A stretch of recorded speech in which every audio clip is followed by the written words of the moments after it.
وأصحابه أجمعين. All right, thank you very much. Good evening everyone. Selamat malam semuanya. Saya Syaroh, saya adalah TA untuk mata kuliah INES 101 atau Bahasa Inggris 101. Mungkin banyak yang ini semua mahasiswa baru ya setahu saya ya. Nah, jadi nanti untuk hari ini insya Allah kita akan membahas tentang apa saja yang biasanya perlu diperhatikan atau perlu concern teman-teman selama mengambil mata kuliah bahasa Inggris di IOU. Itu. Baik, sebentar saya coba untuk share screen dulu. Ada beberapa hal yang mungkin bisa saya jelaskan.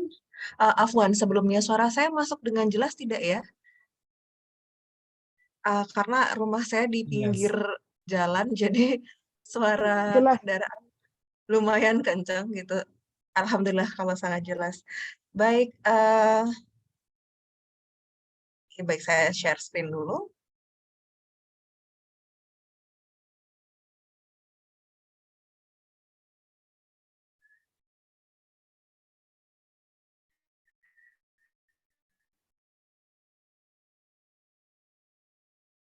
Oke, baik.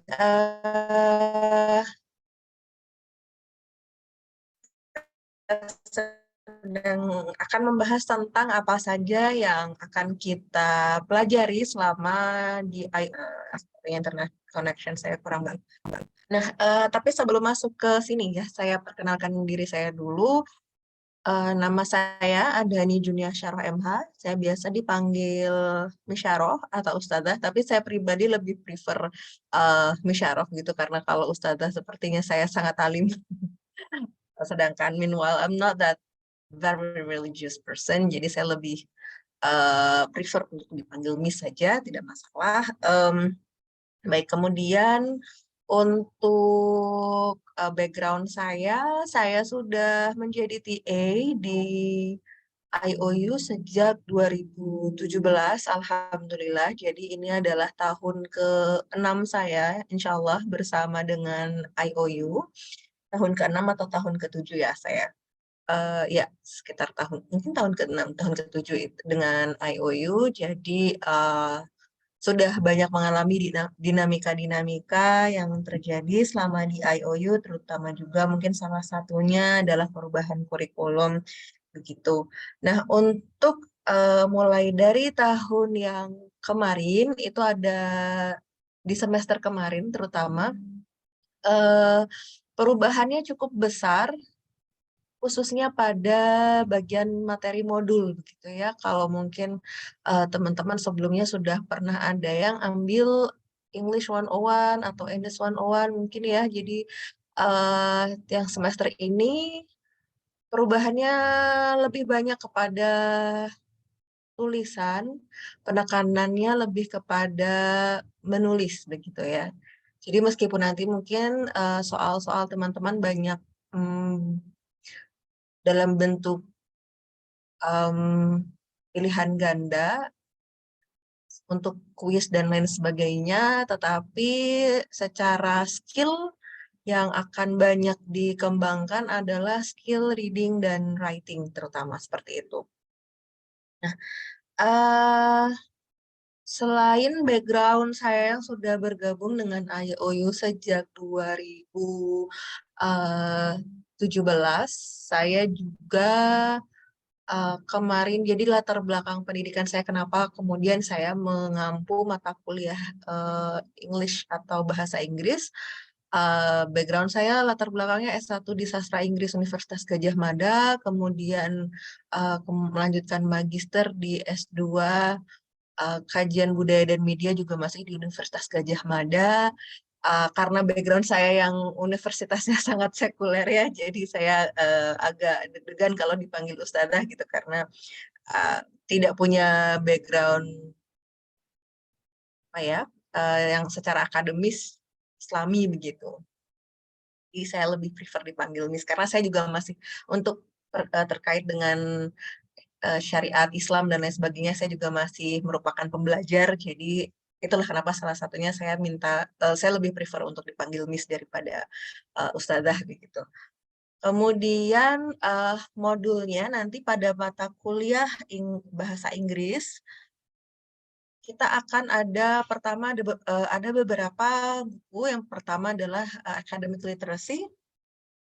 Di academic literacy nanti teman-teman akan belajar banyak tentang the importance of academic reading, pentingnya membaca akademis, gitu ya. Karena academic reading itu berbeda dengan membaca tulisan biasa, bahkan sangat berbeda dengan membaca sosmed misalnya ya, atau membaca novel, atau membaca koran pun sangat berbeda dari academic reading. Seperti itu. Kemudian kita juga akan belajar tentang grammar dan atau juga tentang kepenulisan. Di English Word the Utterly Confused, ini buku Grammar for the Utterly Confused harusnya saya ketiknya di situ, tapi saya typo kemarin. Jadi Grammar for the Utterly Confused ini nanti kita akan belajar tentang grammar dan writing, tentang menulis begitu. Selanjutnya ada Introduction to Academic Writing, second edition. Ini juga terkait dengan belajar academic writing. Sekali lagi, memang di kelas ini banyak penekanan pada writing. Kenapa? Karena nanti salah satu goals-nya adalah teman-teman bisa menulis laporan akhir atau tugas akhir dengan baik. Kita juga akan ada modul Research Paper 1 English Language Studies. Dan sekali lagi ini juga merupakan alat untuk academic writing. Dan ada satu questionnaire, ini jadi bukan modul, bukan buku, ini ada learning styles questionnaire. Ini merupakan alat, jadi dia bentuknya pertanyaan-pertanyaan gitu. Nanti pertanyaan ini dijawab secara jujur. Dengan begitu teman-teman akan bisa memahami cara belajar teman-teman sebenarnya seperti apa gitu ya, karena kan ada orang yang cenderung visual, yang cenderung audio visual dan lain sebagainya. Mungkin ada beberapa di antara kita yang belum benar-benar menemukan sebenarnya kita tipe pembelajar yang mana. Nah, dengan menjawab learning styles questionnaire ini nanti bisa insya Allah mempermudah teman-teman dari cara belajar. Jujur tidak semua modul mungkin bisa kita sentuh dalam satu semester. Misalnya pada semester yang lalu saya tidak sempat menyentuh learning styles questionnaire, jadi silahkan dilakukan secara mandiri. Kenapa? Karena saya rasa learning styles questionnaire ini bisa dilakukan secara individual saja, tidak perlu berada di dalam kelas untuk menjelaskannya, seperti itu. Sedangkan materi-materi yang lebih penting dan lebih berat itu butuh concern atau perhatian yang lebih, jadi itulah salah satu alasan kenapa di semester yang lalu saya tidak sempat menyentuh learning styles questionnaire. Kalau untuk kelas, kita biasanya kan memang bukan sepekan sekali, tapi 2 pekan sekali atau 2 minggu sekali. Biasanya kalau tidak ada situasi tertentu, seperti contoh kemarin mungkin sempat ada libur Idul Adha dan lain sebagainya, sehingga semakin mengurangi jatah pertemuan begitu. Biasanya range pertemuannya dari 6 sampai 8 pertemuan di satu semester. Oleh karena itu, saya hanya memilih beberapa hal untuk saya bahas karena hanya ada 8, maksimal sekitar 8 pertemuan, sedangkan kita punya 30 modul, 30 chapter, gitu ya, 30 materi. Kalau teman-teman bisa mengakses portal, itu ada 30 chapter nanti yang akan dibahas. Jadi oleh karena itu saya memampatkan, karena hanya ada maksimal 8 pertemuan biasanya. Seperti itu. Ini untuk modulnya. Nah, sebenarnya pertemuan hari ini akan lebih banyak kepada tanya jawab, diskusi. Silahkan teman-teman nanti kalau mau ada pertanyaan, bagaimana kelasnya. Oh, sebelum masuk ke sesi pertanyaan, mungkin satu penjelasan lagi adalah saya biasanya menggunakan bilingual. Saya belum bisa menggunakan full English di dalam kelas kita karena nanti ada banyak teman-teman yang mungkin kesulitan mengikuti kelasnya kalau dibuat full bahasa Inggris. Jadi saya biasanya menggunakan cara bilingual seperti tadi ya. Kita membaca sesuatu dalam bahasa Inggris dulu, nanti kita terjemahkan ini artinya apa. Atau ketika saya menjelaskan sesuatu dulu dalam bahasa Inggris supaya teman-teman juga terbiasa untuk mendengarkan bahasa Inggris ya. Saya akan menjelaskan beberapa hal dalam bahasa Inggris, tapi saya tetap akan memberikan artinya apa gitu ya dalam bahasa Indonesia gitu. Jadi tidak full English seperti itu. Baik, silahkan. Saya rasa itu saja yang bisa saya jelaskan di pertemuan kali ini. Oh, afwan. Sebelumnya ternyata ini macet ini. Jadi selain masuk ke sesi pertanyaan, ada hal yang mungkin perlu diperhatikan adalah question words. Question words ini tampaknya simple, tampaknya sederhana, tetapi seringkali jadi masalah. Kenapa? Karena jadi begini teman-teman, dalam 30 modul itu, teman-teman kan nanti harus mengerjakan 30 kuis juga. Maksudnya 30 kali kuis. Satu kuisnya bisa ada banyak pertanyaan begitu ya. Nah, dalam mengerjakan kuis, teman-teman juga diminta untuk jujur karena itu nanti untuk mengevaluasi nilai teman-teman dan mengevaluasi kemampuan teman-teman seperti apa. Nah, permasalahan yang sering saya temui di lapangan adalah banyak yang bilang, "Saya tidak paham pertanyaannya apa, Miss," gitu ya. Kok tidak paham pertanyaannya gimana nih gitu ya. Jadi ini ada sesuatu yang bermasalah ketika tidak memahami pertanyaannya. Eee,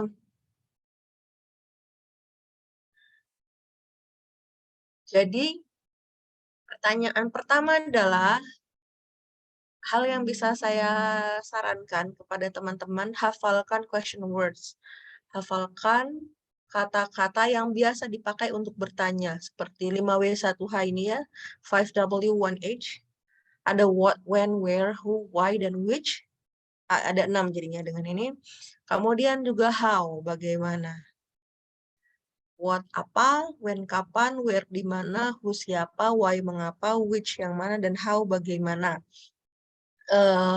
Kenapa question words jadi penting? Karena teman-teman jadi setidaknya ketika tahu question words itu apa, misalnya contoh di depan dalam pertanyaan itu ada kata where, maka oh, teman-teman tahu where itu artinya di mana. Berarti ekspektasinya jawaban dari pertanyaan tersebut pasti terkait dengan tempat, begitu ya. Nah, kalau misalnya pertanyaannya diawali dengan who, oh berarti jawabannya nanti akan berkaitan dengan siapa atau orang gitu ya. Dan lain-lain seperti ini. Ada what, when, where, who, why, which, dan how. Kalau pertanyaannya tentang how berarti oh bagaimana berarti akan menjelaskan cara, atau kalau how many berarti berapa banyak. Kalau uh, how much juga berarti berapa banyak seperti itu. Jadi sudah bisa kita prediksi jawabannya akan apa, seperti apa jawaban yang diinginkan gitu ya, ekspektasi jawabannya. Ini jadi penting gitu karena banyak yang tidak paham menjawab, saya tuh tidak bisa bahasa Inggris, Miss. Nah, permasalahannya ketika tidak bisa bahasa Inggris lalu apa yang harus dilakukan gitu ya. Kan kita ikut kelas supaya bisa gitu kan. Dan jujur kelas ini karena level university jadi tidak mudah. Saya akan mengatakan kelasnya tidak mudah. Kenapa tidak mudah? Karena levelnya university, levelnya universitas. Jadi pertanyaannya itu sudah tidak seperti pertanyaan waktu SMP, SD gitu ya, atau SMA. Sebenarnya mirip yang kalau di SMA, cuma masih agak naik sedikit levelnya dibandingkan yang pertanyaan ketika SMA. Permasalahannya ketika kalau pas SMA kita bahasa Inggrisnya gimana, itu juga jadi satu problem lagi kalau di bahasa waktu pelajaran bahasa Inggris waktu SMA juga kita tidak terlalu paham kelasnya. Nah, ini jadi berat juga untuk level university karena dia lebih upgrade lagi skill-nya. Selanjutnya, ada frequently asked question types. Ada beberapa jenis pertanyaan yang sering ditanyakan, digunakan sebagai pertanyaan. Karena kalau kuis ya, kalau tugas kan bentuknya isi. Jadi nanti otomatis berbeda lagi kebijakannya ya, dan cara tips dan trik mengerjakannya tentu nanti akan berbeda. Nah, kalau untuk kuis, ini adalah beberapa hal yang saya coba rangkum terkait dengan frequently asked question types jadi tipe pertanyaan yang seringkali ditanyakan. Pertama, ada select the statement is true about, pilih pernyataan yang benar tentang titik-titik. Biasanya ada satu pernyataan yang mana yang benar gitu ya. Biasanya mungkin terkait grammar, yang mana yang benar, dan itu benar-benar based on modul buku. Jadi pertanyaan di kuis teman-teman itu tidak akan terlalu jauh berbeda dari materi. Mungkin kalaupun berbeda hanya pada subjeknya namanya jadi ganti gitu, tapi untuk bentuk pertanyaannya sendiri itu masih mirip. Jadi kalau misalnya teman-teman benar-benar belajar, buku modulnya dibaca sungguh-sungguh, dipahami, diperhatikan, dicermati, insya Allah akan bisa menjawab pertanyaan kuisnya ya. Karena itu juga sudah muncul di modul-modul. Permasalahannya kalau teman-teman bahkan tidak pernah membaca. Nah, itu susah. Gitu ya, kalau tiba-tiba langsung mendengarkan modul saja, mendengarkan video modul, terus tiba-tiba ingin langsung mengerjakan kuis itu akan jadi sulit karena Ustazah Rashidah pun kan waktunya terbatas untuk menjelaskan. Sehingga tetap butuh kemandirian teman-teman, ya perbedaannya Open University, salah satunya adalah dibutuhkan kemandirian teman-teman untuk belajar gitu. Diberi fleksibilitas dalam waktu, tetapi berarti konsekuensi dari fleksibilitas dalam waktu kelas yang berbeda dengan universitas yang konvensional begitu ya. Konsekuensinya berarti harus lebih mandiri dalam belajar gitu. Sehingga penting sekali teman-teman banyak membaca buku modulnya dan dipahami. Kalau kesulitan gimana Ustazah? Kan sekarang sudah ada banyak mesin translasi ya, mesin penerjemah. Silahkan bisa buka Google Translate atau apa ketika belajar. Saya garis bawahi, kalau bisa ditebal dan digaris bawahi dan underline, italic and bold. Kalau bisa saya bilang mesin translasi atau penerjemah atau kamus itu hanya boleh dibuka ketika teman-teman belajar saja, gitu ya. Jadi ketika belajar silahkan di modul itu ada kosakata apa yang teman-teman sulit, silahkan dicari artinya, diingat-ingat. Karena sekali lagi itu kuis kebanyakan berdasarkan buku, jadi silahkan dihafalkan. Kalau bisa dihafalkan, silahkan dihafalkan. Jadi nanti jawabannya teman-teman sudah tahu ini kira-kira akan yang mana. Gitu. Kemudian jenis pertanyaan lain yang sering muncul adalah select the statement that is not true about. Nah, yang ada kata not true berarti yang tidak benar tentang sesuatu. Misalnya dalam pilihan A, B, C, D, kalimat mana yang tidak secara grammar tidak benar misalnya ya, grammatically wrong. Seperti itu. Setelah itu ada jenis pertanyaan lain, choose the most, pilihlah jawaban yang paling sesuatu. Nah, nanti silahkan berdasarkan the most ini paling apanya nanti bisa lihat konteksnya.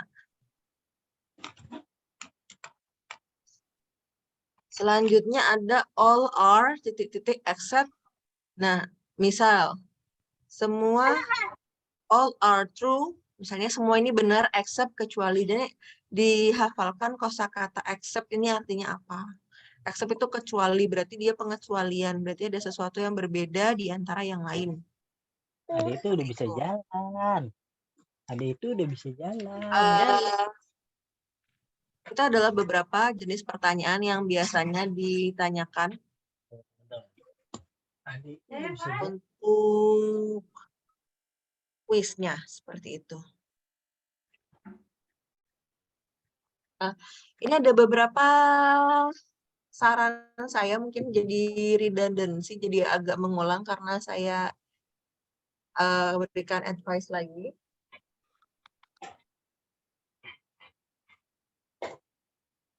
Nah, pertama, learn the English version. Jangan lupa belajar versi bahasa Inggrisnya, karena pertanyaannya dari situ, gitu ya. Jadi saya seperti ini. Di modul itu biasanya nanti teman-teman kan punya ini ya, ada terjemahannya, biasanya diberi terjemahan video modulnya gitu ya, ada transkripnya. Nah, yang jadi masalah adalah kalau teman-teman hanya belajar transkripnya dalam bahasa Indonesia, transkrip terjemahannya, tetapi tidak mempelajari versi aslinya yang dalam bahasa Inggris. Padahal semua kuisnya itu berbahasa Inggris, gitu. Kemudian otomatis kalau teman-teman, itulah yang kenapa menurut saya salah satunya banyak yang kesulitan tidak bisa menjawab pertanyaannya, karena yang dipelajari bahasa Indonesianya. Otomatis ketika menghadapi pertanyaan yang bentuknya Ya, berbahasa Inggris, harus jadi kesulitan untuk menjawab, begitu. Secondly, you can take a look at dictionary to find the meaning of the difficult words, but make notes in English. Jadi, ketika belajar, silahkan, sekali lagi saya persilahkan teman-teman untuk melihat dictionary, untuk melihat kamus, atau mungkin membuka mesin penerjemah seperti Google Translate atau yang lainnya, untuk menemukan arti dari kata-kata yang sulit, kemudian buatlah catatannya di dalam bahasa Inggris. Jadi, catatan teman-teman kalau bisa berbentuk bahasa Inggris lagi supaya memudahkan berpikir dalam kerangka pikir bahasa Inggris. Kalau catatannya pun dalam bentuk bahasa Indonesia, sekali lagi nanti akan jadi kesulitan untuk menjawab pertanyaan ketika kuis, karena kuisnya sama sekali tidak ada bahasa Indonesia di dalamnya. And then most of the questions are taken from the video modules, and the modules you need to memorize the sentences. However, please be aware of some modifications in the questions. Nah, jadi sebagian besar dari pertanyaannya itu diambil dari modul, sekali lagi dari modul dan videonya. Sehingga yang perlu dilakukan adalah hafalkan atau memorize kalimatnya. Bahkan saya bisa bilang hafalkan kalimatnya, peleket itu kalau kata orang Jawa, copycat, hafalkan sama persis. However, hanya saja please be aware, tolong perhatikan ada beberapa modifikasi di dalam pertanyaannya gitu ya. Jadi tetap ada modifikasinya. Entah dalam struktur kalimatnya, entah dalam subjeknya berubah. Dari yang namanya kalau di buku namanya Douglas, kemudian di pertanyaan jadi namanya Ali misalnya, seperti itu. Tapi setidaknya teman-teman sudah familiar dengan kalimatnya kalau biasa belajar dalam bentuk aslinya berbahasa Inggris. Begitu. Nah, nanti insya Allah pekan depan teman-teman akan ada, bukan pekan depan, besok ada sharing session dengan Sister Anggia Diarini. Insya Allah beliau itu kemarin mahasiswa IOU juga, dan bahasa Inggrisnya sangat oke. Nanti beliau akan sedikit tips dan trik untuk dalam belajar persiapan, atau mungkin beliau juga bisa sharing-sharing apa saja yang dilakukan selama berkuliah di IOU, terutama dalam menghadapi kelas English 101. Begitu, saya stop sharing. Silakan, tadi ada beberapa yang saya lihat ada angkat tangan ya.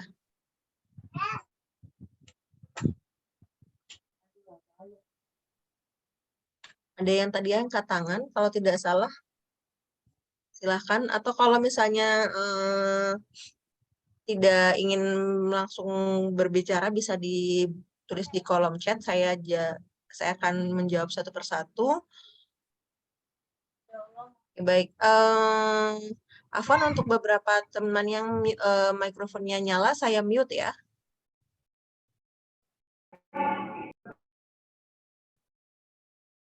Baik, oke, pertanyaannya akan saya bacakan satu persatu. Bagaimana caranya bagi yang ingin mengikuti kelas bahasa Inggris tetapi belum memiliki dasar pengetahuan sama sekali? Saya rasa teman-teman sudah punya dasar dari yang waktu belajar dulu mungkin di SD, SMP, atau SMA.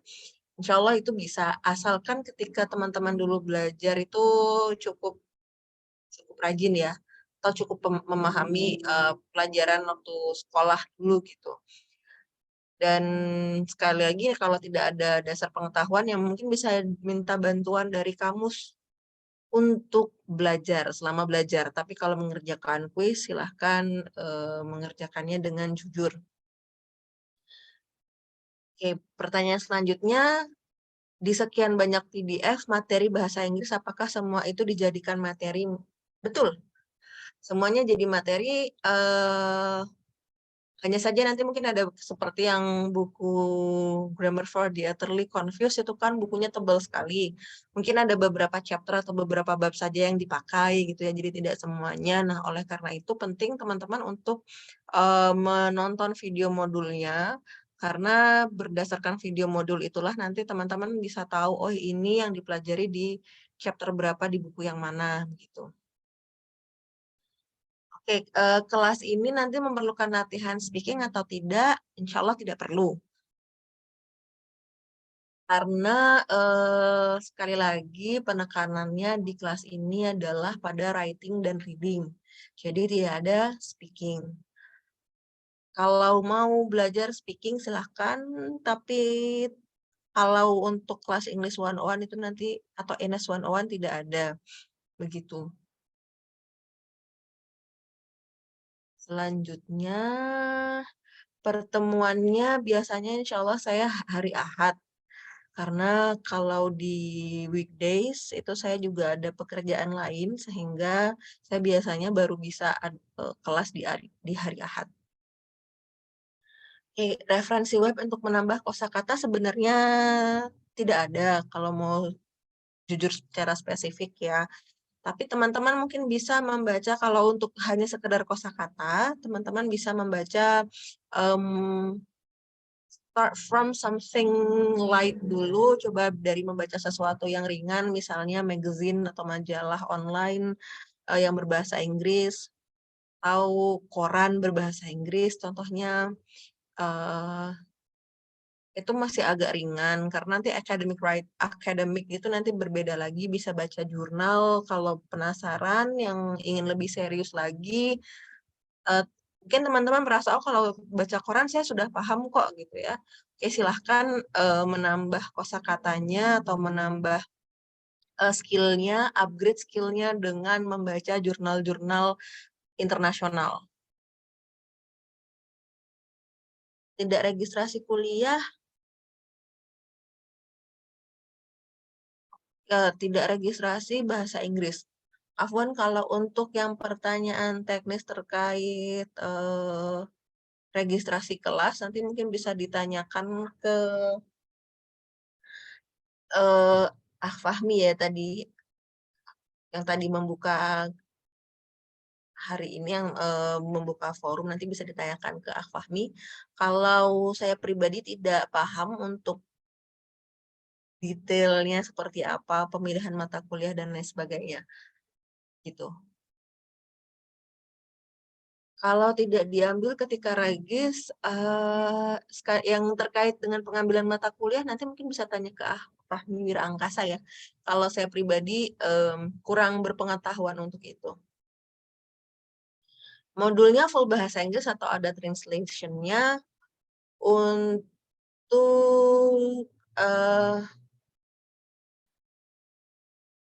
bahasa Inggris kalau modulnya itu full bahasa Inggris bukunya.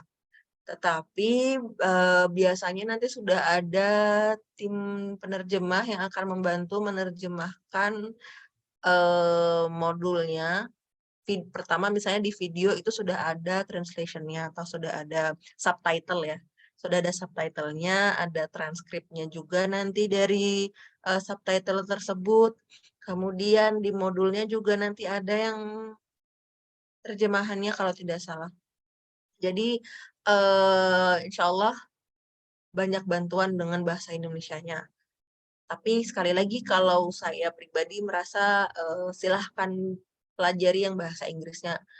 Karena nanti kalau bukunya itu tidak ada bahasa Indonesianya ya, kalau buku seperti Grammar for the Utterly Confused itu nanti tidak ada terjemahannya ke bahasa Indonesia. Tuh. Jadi bantuannya salah satu yang paling bisa saya sebutkan adalah transkrip, bukan transkrip tapi terjemahan transkrip modul. Terjemahan transkrip video modul.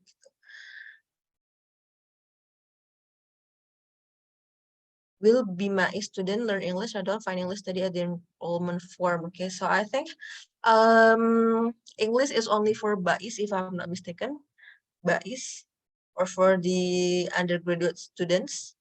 So yeah, maybe for you, Herwin, you will not find English for your as a subject. This is only for BAIS. For the undergraduate students. Alright, ada pertanyaan lain, silahkan. You may raise your hand first.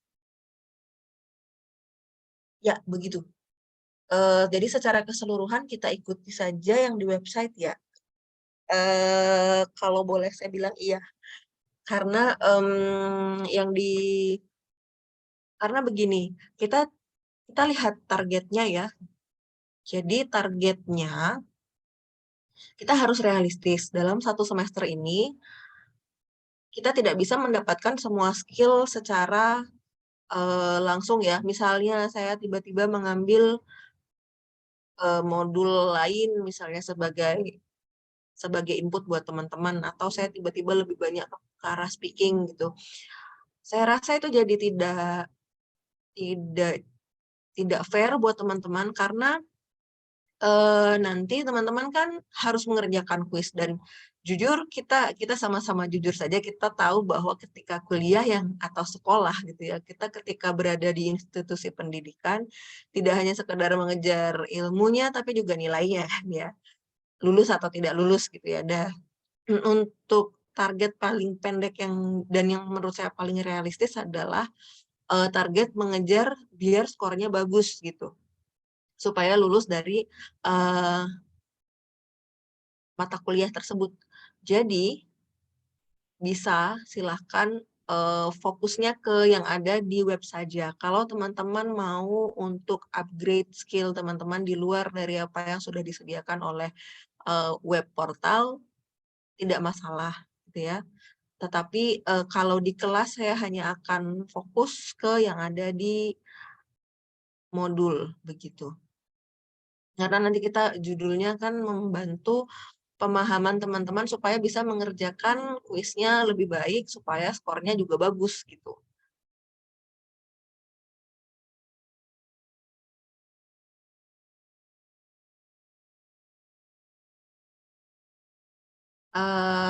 Kemudian pertanyaan selanjutnya adalah untuk tugas, ya saya kebanyakan bentuk tugasnya adalah membuat paper, tidak sampai level makalah ya. Paper, nanti bentuknya paper, jadi disitulah teman-teman perlu untuk mengasah kemampuan menulis. Dalam paper, kalau paper seperti saya sudah mengatakan ke sebelum-sebelumnya, di paper terutama untuk tugas saya masih memperbolehkan untuk menggunakan kamus untuk tugas ya, bukan untuk kuis, bukan untuk exam juga. Jadi exam tidak boleh buka kamus, kemudian pokoknya semua jenis ujian, ujian akhir, ujian tengah semester, kuis itu tidak boleh membuka kamus. Itu close, benar-benar yang close book sistemnya. Nah, open book itu hanya saya beri izin untuk penugasan. Nanti ada penugasan, biasanya bentuknya paper.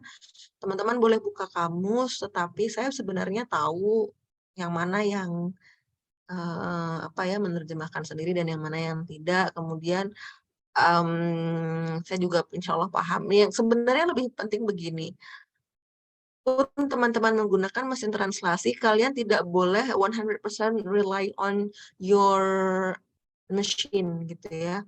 Tidak boleh 100% benar-benar sangat bersandar pada mesin translasi. Kenapa? Karena mesin translasi ini juga tidak sepintar itu gitu.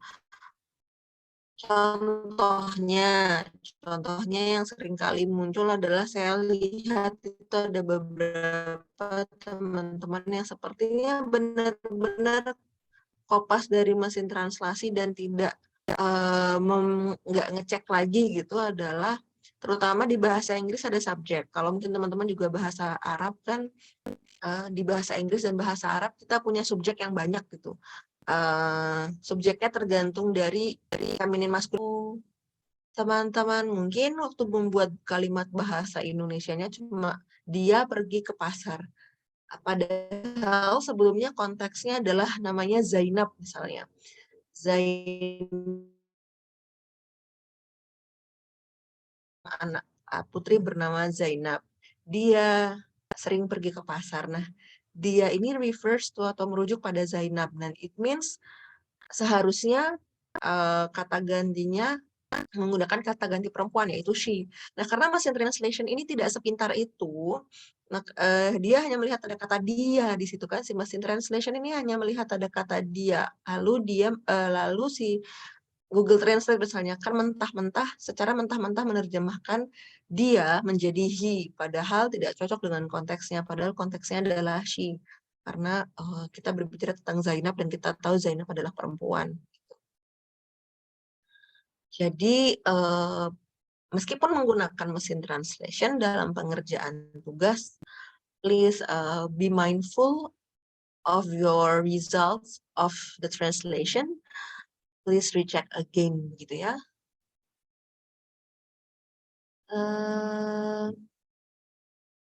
Selanjutnya, apakah ada kamus digital yang disarankan? Tidak ada sebenarnya. Kalau dari saya tidak ada. Kamus digital itu sudah sangat banyak saat ini, yang bagus juga.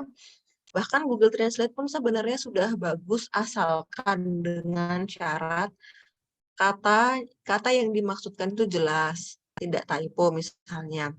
Atau yang kedua, kalau dalam bentuk kalimat, biasanya kalimatnya sudah berstruktur baik, ada subjek, predikat, objek. Kalau kalimatnya sudah jelas, runtut, subjek, predikat, objeknya, itu biasanya Google Translate itu lebih gampang untuk menerjemahkan.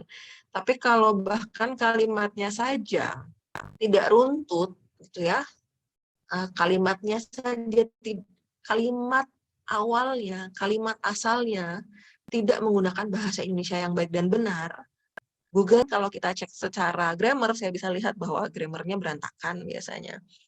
Karena kalimat sumbernya tidak berbahasa yang baik dan benar.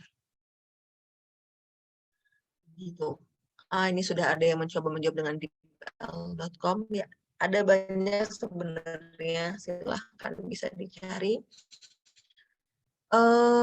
Untuk rekomendasi video agar mudah belajar bahasa Inggris, saya tidak ada rekomendasi terhadap satu atau dua video tertentu.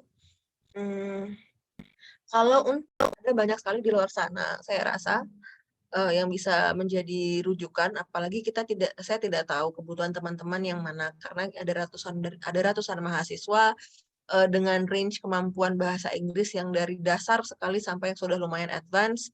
Jadi saya tidak bisa merekomendasikan tertentu, misalnya saya merekomendasikan yang sangat basic, ternyata ada beberapa orang yang sudah level advance.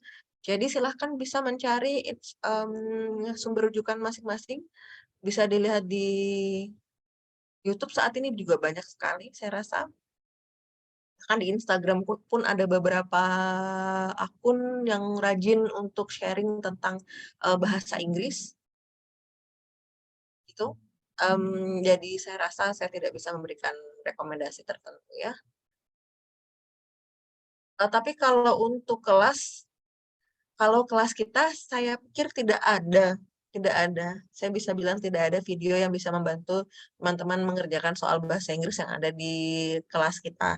Sekali lagi saya tekankan karena kita punya modul, kita ada materi yang harus dibahas dan sesuai dengan materi yang dibahas juga sesuai dengan modul tersebut, sedangkan tentu saja video-video yang ada di luar sana tidak secara spesifik akan sama atau sesuai dengan modul yang kita bahas. Oleh karena itu, kalau video belajar bahasa Inggris terkait supaya nilai teman-teman bagus di kelas, itu saya tidak bisa memberi saran. Bahkan kalau bisa saya bilang tidak ada. Jadi benar-benar belajar dari buku dan dari video modul yang sudah disertakan, yang sudah tersedia di web teman-teman.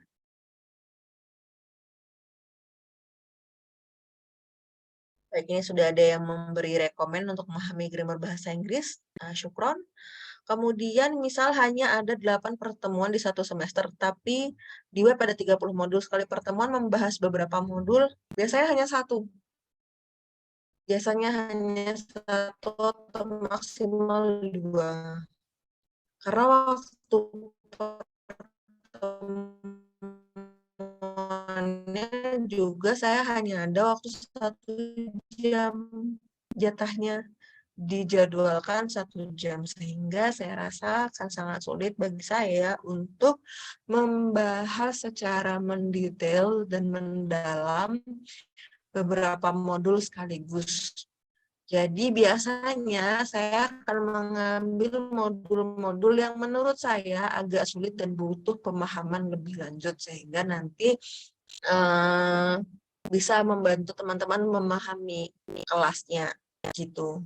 Tapi tidak semuanya betul-betul saya ambil gitu. Jadi jangan hanya live session ini akan penting untuk hadir. Kenapa? Karena nanti akan ada nilai kehadiran gitu ya. Nilai kehadiran ini tentu saja ada nilainya tadi ya, kehadiran jadi ada nilainya.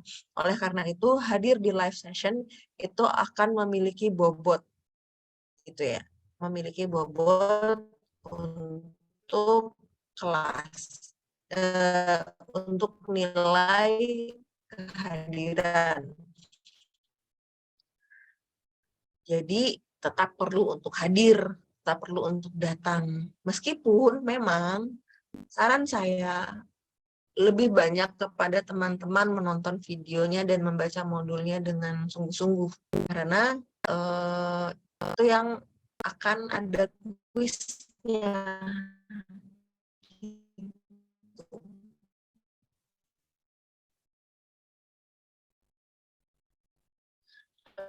Apakah ada website yang dapat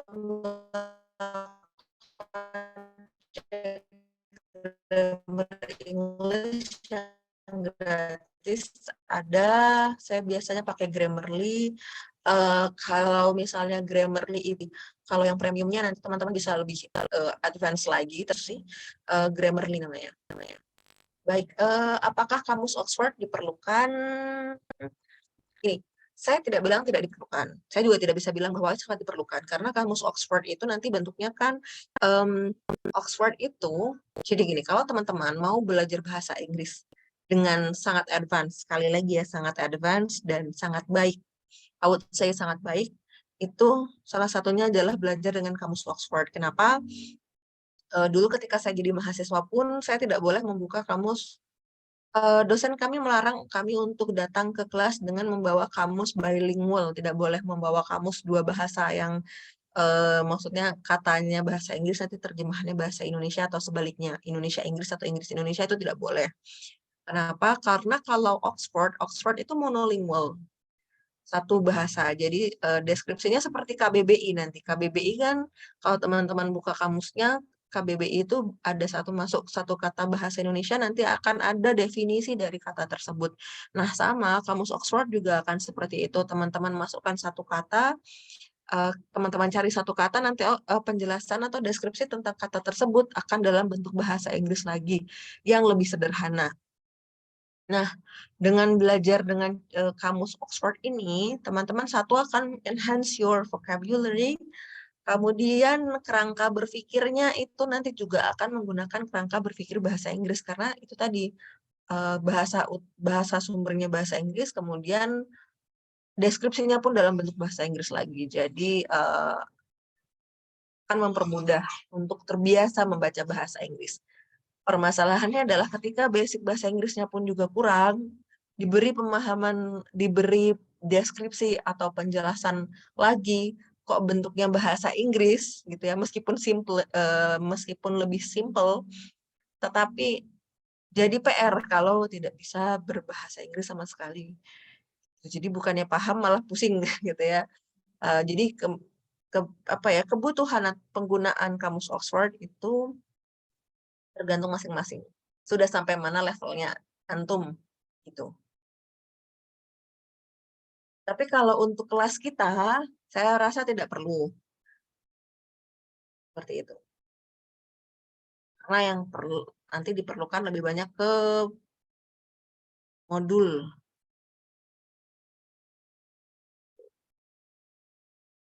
Baik, ada lagi yang mau ditanyakan terkait kelas English 101 atau bahasa Inggris?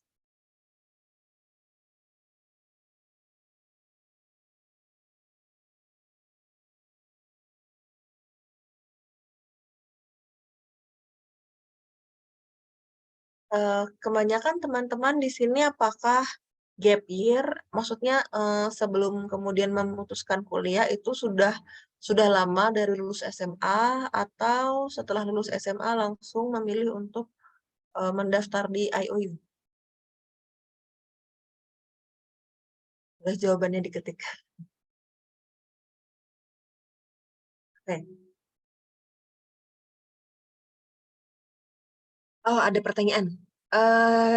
Jenis ujian dan tugas hanya berupa paper? Oh, tidak. Jadi kalau ujian itu ada yang bentuknya sama, ada yang bentuknya itu multiple choice atau apa namanya, multiple choice itu pilihan ganda. Nah, kemudian ada bentuknya esai juga semester lalu itu juga ada pertanyaan esainya untuk kelas NS 101. Itu.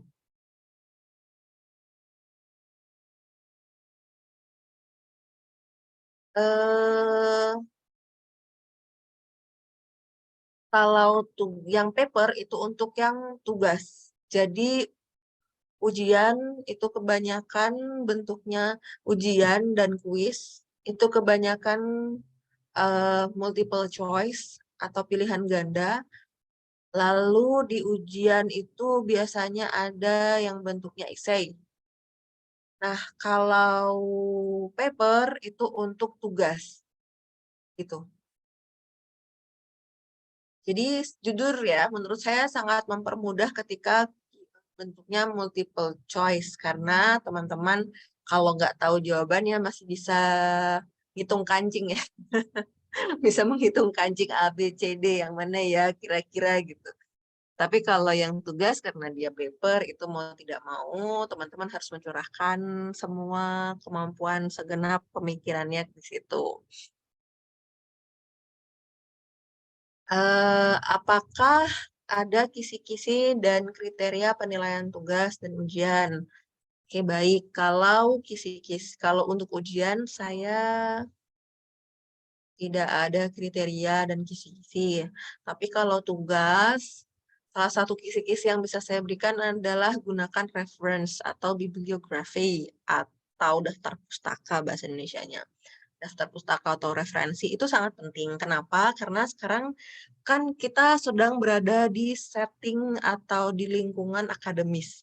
Di lingkungan akademis, setiap kali teman-teman membuat pernyataan, membuat argumentasi atau opini, kita harus memastikan bahwa secara akademis itu jawaban teman-teman atau pendapat atau pernyataan itu sebelumnya maaf, itu sebelum memang adalah original dari teman-teman atau kalaupun ada orang yang sudah punya pemahaman yang sama atau yang mirip atau teman-teman justru sebenarnya terinspirasi oleh teori atau pemikiran orang tersebut, teman-teman harus memberi referensi, menunjukkan siapakah orang yang sebelumnya sudah memiliki pernyataan tersebut, dari mana teman-teman mengutip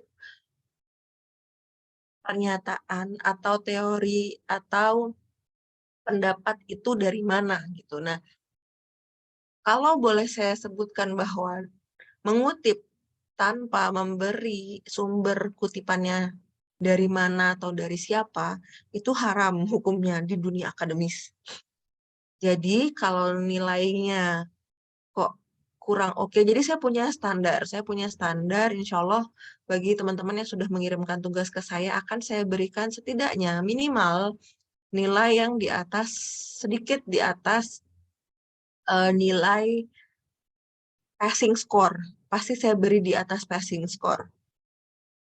Asalkan secara grammar bagus.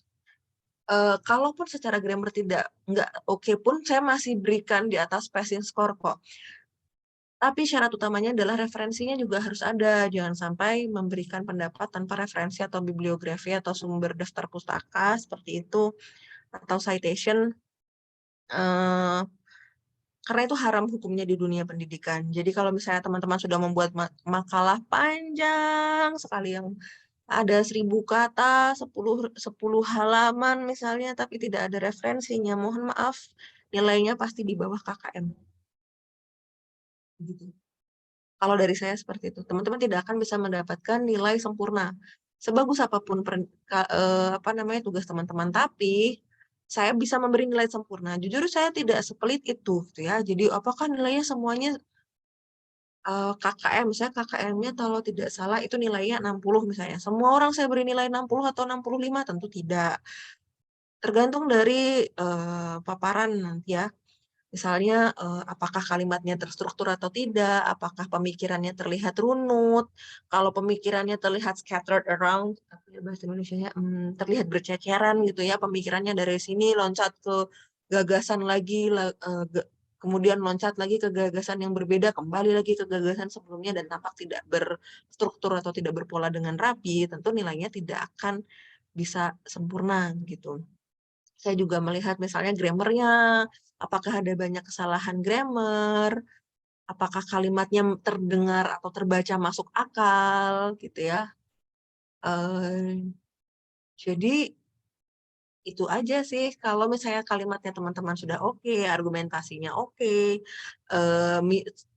syarat minimal misal saya meminta 500 kata, minimal 500 kata, misalnya 500 katanya itu juga sudah terlampaui, insya Allah nilainya juga akan sesuai dengan hasil dari teman-teman. Kalau bahkan jumlah katanya yang disubmit itu di bawah itu, ya jangan berharap nilainya dapat bagus ya, gitu. Oh ya, kalau tidak diambil ketika regis, apakah tetap belajar? Afwan ya, sekali lagi tadi saya sempat menyebutkan untuk terkait dengan pengambilan mata kuliah itu nanti ngobrolnya atau berbicaranya dengan bagian admin. Gitu. Kalau dengan saya, jujur saya tidak paham bagaimana metode pengambilan mata kuliahnya, pemilihan mata kuliahnya seperti apa.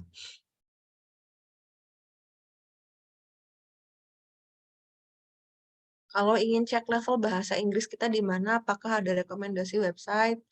eh Duolingo mungkin bisa pakai Duolingo, atau kalau mau coba yang levelnya mirip-mirip TOEFL, bisa coba eh TOEFL ETS-nya. Jadi kan penyelenggara penyelenggara resmi tes TOEFL adalah ETS ya, tulisannya ETS, bacanya ITS. Nah, ITS itu apakah Afwan.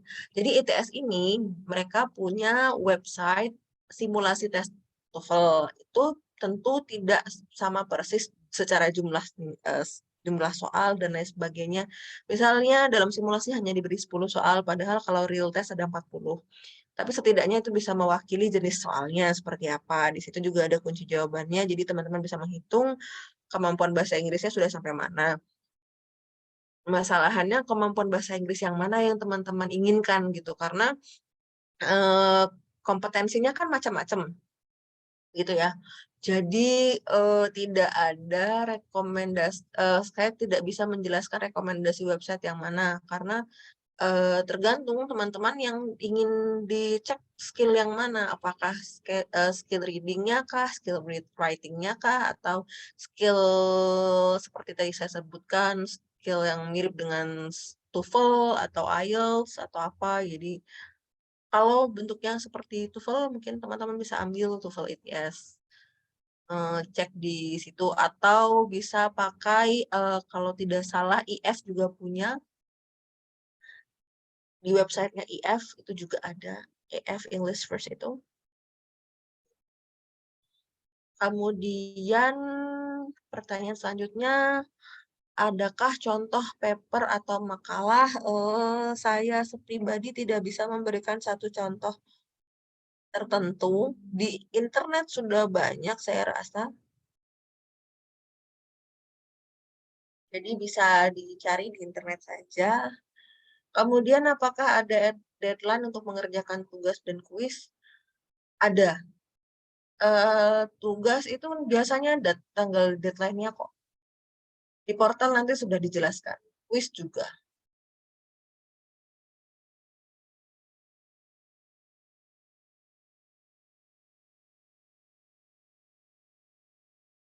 Iya, kalau IF itu nanti punya EF set, IF set, EF set gitu nanti ada skornya di situ.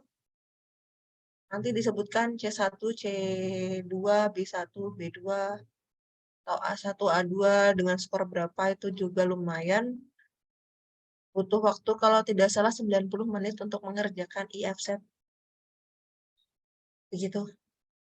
Ya, kalau selesai skill menyelesaikan kuliah saja Miss minimal ya. Kalau skill yang dibutuhkan untuk kuliah saja itu saya rasa hmm, tidak ada website tertentu karena sekali lagi ya, kita kan ada modul yang sudah khusus gitu, yang hanya dipunyai oleh IOU.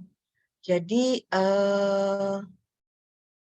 kalau misalnya diminta ini supaya biar bisa ngerjakan soal di kuis atau di ujian akhir atau ujian UTS-nya, itu saya rasa tidak ada yang sama persis begitu. Atau mirip pun juga saya rasa tidak. Karena kita punya modul yang memang secara spesifik membahas ke situ. Contohnya gini, contoh di materi awal, biasanya materi awal kalau belum ada perubahan kurikulum ya, saya belum cek apakah semester depan ada perubahan kurikulum atau tidak. Nah, kalau belum ada perubahan kurikulum, biasanya di awal perkuliahan, materinya Ustazah Rashidah itu di modul, video modul adalah terkait how to make notes atau bagaimana cara membuat catatan. Nah, eh, tidak ada tes tertentu, misalnya seperti IF-SET pun atau TOEFL pun atau apa, yang ada eh, pertanyaan tentang how to make notes, how to step by step membuat catatan itu tidak ada, ya kan? Jadi eh, kalau per apa ya, website yang memang mau berlatih untuk supaya kuliahnya ini skornya bagus, itu jujur tidak ada, karena materi kita berbeda sekali lagi. Baik, karena sudah pukul 21, setahu saya kita hanya punya waktu 1 jam dan sudah habis waktunya. Alhamdulillah, nanti insya Allah untuk teman-teman yang sudah mengambil mata kuliah bahasa Inggris, kita akan bertemu lagi di semester depan dengan saya. insyaallah. Terima kasih banyak yang sudah hadir di pertemuan hari ini. Insyaallah besok ada, eee,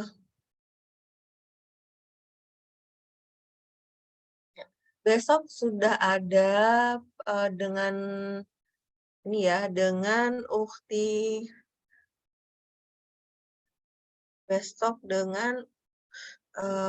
Anggia tuh. Jadi, jangan lupa teman-teman yang mengambil mata kuliah bahasa Inggris besok bisa datang ke sharing session-nya Ukhti Anggia yang cerita-cerita, apa saja tips dan trik yang dilakukan selama, belajar di IOU terutama untuk mata kuliah bahasa Inggris. Seperti itu. Thank you very much for coming to tonight Zoom session. Thank you very much once again and, jazakumullah khairan. I will dismiss this meeting with hamdallah and doa kafaratul majlis. Alhamdulillahirabbil alamin. Subhanakallahumma wa bihamdika asyhadu an la ilaha illa anta astaghfiruka wa atubu ilaik. Thank you very much for coming once again. Wassalamualaikum warahmatullahi wabarakatuh.